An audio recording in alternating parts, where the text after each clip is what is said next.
Assalamualaikum teman-teman, saya Widya Nuramalia dan teman sekelompok akan menjelaskan materi sejarah Indonesia mengenai bab 3 tentang revolusi menegakkan NKRI. Tolong disimak baik-baik ya materinya, biar kalian bisa memahami materi ini. Revolusi menegakkan NKRI. Pasti kalian tidak asing dengan apa itu NKRI. NKRI yaitu Negara Kesatuan Republik Indonesia, negara yang kita cintai dan tempati ini. Kami akan menjelaskan tentang revolusi menegakkan NKRI. Pada kondisi dan tantangan pada awal kemerdekaan Indonesia menjadikan bangsa Indonesia memiliki kedudukan yang sejajar dengan bangsa lain.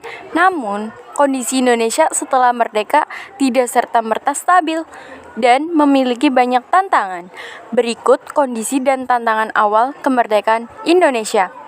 1. Kondisi politik Indonesia. Awal kemerdekaan, kondisi ini masih belum mapan.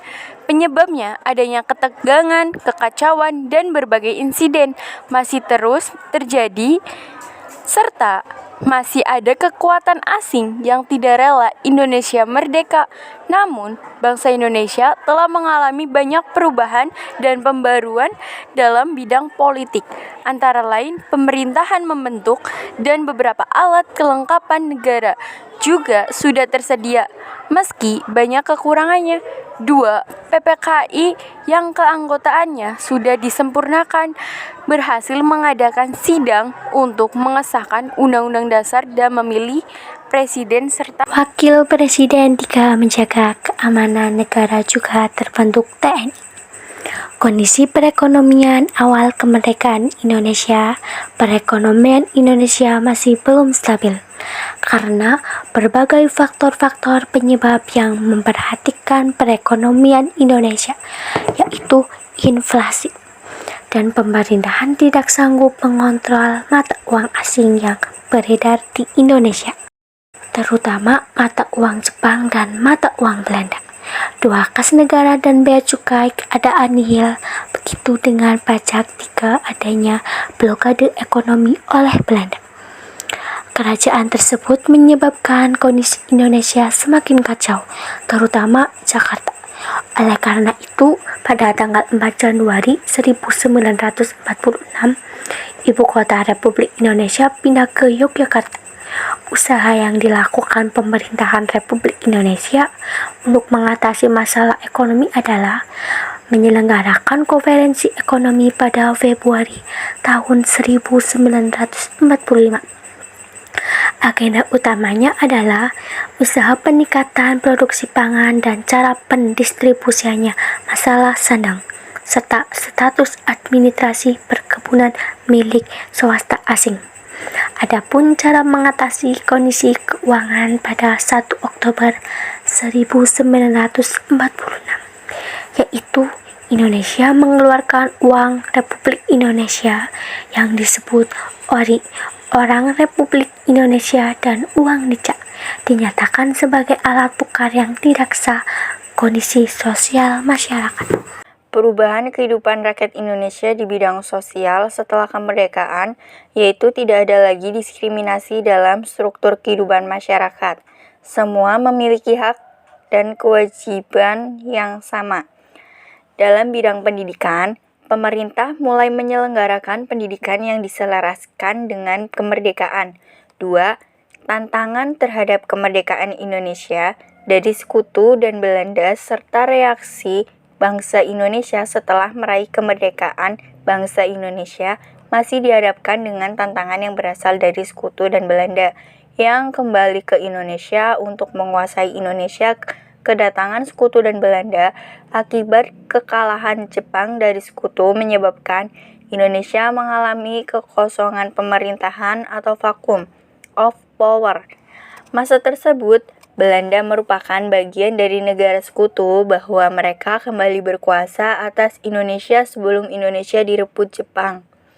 Sekutu selesai Perang Dunia II, maka negara-negara bekas jajahan Jepang merupakan tanggung jawab Sekutu. Sekutu masuk ke Indonesia diboncengi Nika. Mereka masuk melalui beberapa pintu wilayah di Indonesia, terutama daerah yang merupakan pusat pemerintahan pendudukan Jepang seperti Jakarta, Semarang, dan Surabaya. Perang Dunia Kedua terjadi perundingan Belanda dengan Inggris di London yang menghasilkan Civic Affairs Agreement. Isinya tentang pengaturan penyerahan kembali Indonesia dari Indonesia kepada Belanda, khususnya menyangkut daerah Sumatera sebagai daerah yang berada di bawah pengawasan South East Asia Command. Bangsa Indonesia terhadap kedatangan sekutu dan Belanda terjadi pertempuran 10 November di Surabaya. Terjadi pertempuran 5 hari di Semarang. Pada tanggal 14 sampai 19 Oktober 1945 terjadi pertempuran Ambarawa. Pada tanggal 20 November sampai 15 Desember 1945 terjadi pertempuran Medan Area. Pada tanggal 9 Oktober 1945, peristiwa Merah Putih di Manado. Sejak akhir tahun 1945, pasukan sekutu menyerahkan Sulawesi Utara kepada pasukan Nichia yang berlaku semenang-menangnya sehingga mendapatkan reaksi kekerasan dari para pemuda dan para bekas anggota KNIL dari Indonesia yang mendukung NRI dikenal dengan nama Tangsa Hitam. Benua Lautan Api. Kedatangan pasukan AFNI yang diboncengi Nichia pada tanggal 17 Oktober 1945 di Jawa Barat juga menimbulkan sengketa dengan TKR Bandung. Pasukan sekutu dan yang baru saja datang pada tanggal 21 November 1945. Pertempuran Margaretna pada tanggal 2 dan 3 Maret 1946, Belanda mendaratkan kira-kira 2.000 tentara di Bali.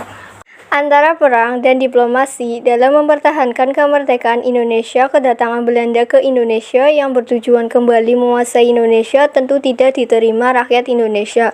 Berikut perlawanan dan diplomasi yang dilakukan bangsa Indonesia untuk pertahankan kemerdekaannya. 1. Rangkaian perjanjian Linggarjati. 2. Agresi militer 1 sampai dilaksanakan perjanjian Renville. 3. Agresi militer 2. 4. Peranan pemerintah darurat Republik Indonesia PDRI. 5. Serangan umum 1 Maret 1949. 6. Perundingan Royan-Royan. 7. Konferensi Inter-Indonesia. 8. Konferensi Meja Bundar KMB. 9. Pembentukan RIS. 10. Pengakuan kedaulatan. 11. Kembalinya NKRI. Nilai juang mempertahankan kemerdekaan masa revolusi. 1. Rela berkorban dan tanpa pamrih. Banyak pahlawan bangsa yang mengorbankan harta benda dan jiwanya untuk kemerdekaan bangsa. Rela berkorban berarti bersedia mengorbankan diri demi kepentingan orang lain. Nilai rela berkorban terlihat dalam diri para pemimpin, rakyat, dan para pejuang Indonesia. Mereka berjuang tanpa memikirkan diri sendiri dan tanpa pamrih atau tulus untuk kemerdekaan Indonesia. 2. Cinta pada tanah air.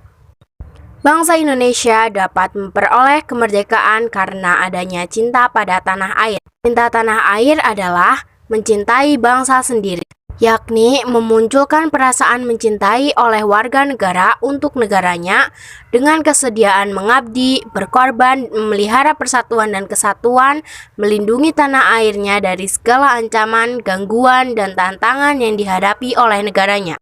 Nilai cinta tanah air menumbuhkan semangat patriotisme di kalangan para pejuang untuk melawan penjajah. 3. Saling pengertian dan menghargai. Sikap saling pengertian dan menghargai dapat menciptakan kerjasama yang baik.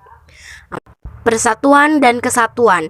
Persatuan dan kesatuan adalah kunci keberhasilan pahlawan dalam meraih kemerdekaan dan mempertahankannya. Misalnya, pada waktu Belanda menciptakan negara-negara bagian dan daerah otonom dalam negara federal untuk memecah belah bangsa Indonesia. Hal tersebut disadari oleh rakyat Indonesia sehingga banyak yang menuntut untuk kembali ke negara kesatuan.